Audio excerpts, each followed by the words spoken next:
We start second part of our lesson, drawing of graph of any function. In this lesson, we are going to look to two functions, x squared and x cubed. In this x, I already prepared the table for x squared and x cubed. Let's see the table for x squared. Remember, in order to draw a graph, we need both positive x values and negative values, and obviously we need 0. It would be good, and it will make our graph is easier. If we take into account only positive values, then the graph will be, let's say, incomplete. So as you see, no matter x is minus or x is positive, plus, in all cases, our y values is positive.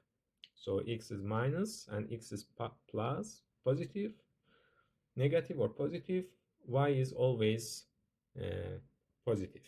It means,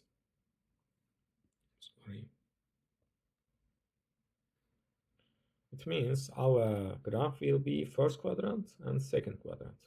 Now let's, as last time, let's put the point 0, 0, 1, 1, 2 and 4, 3 and 9, 3 and 9 here, and again we need put minus 1 is again plus, minus 2 again plus 4, minus, sorry, yeah, it's minus 2, and for minus 3 it's here, 1, 2, 3 here.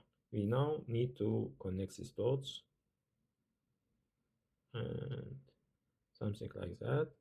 So it's called parabola.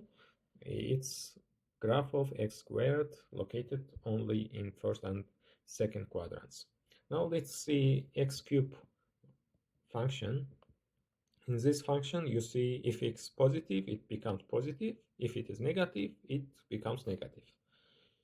That's why it's located in first, positive, positive, and negative, negative in third quadrant. So our x cube will be first and third quadrants. Now let's, as last time, put the dots points here, 0, 0 again, 1, 1, the same as x squared, and 2 is at 8. Minus 1 becomes minus 1, and 2 again becomes at 8. So I connect these dots. Sorry, let me make it better. I connect these dots, and that's it. So we can compare now x cubed and x squared functions, typical standard functions of the mathematical, let's say it's frequently used. In the next part of the video, I will show you frequently used functions graphs, so we can recognize different functions from the graph easily.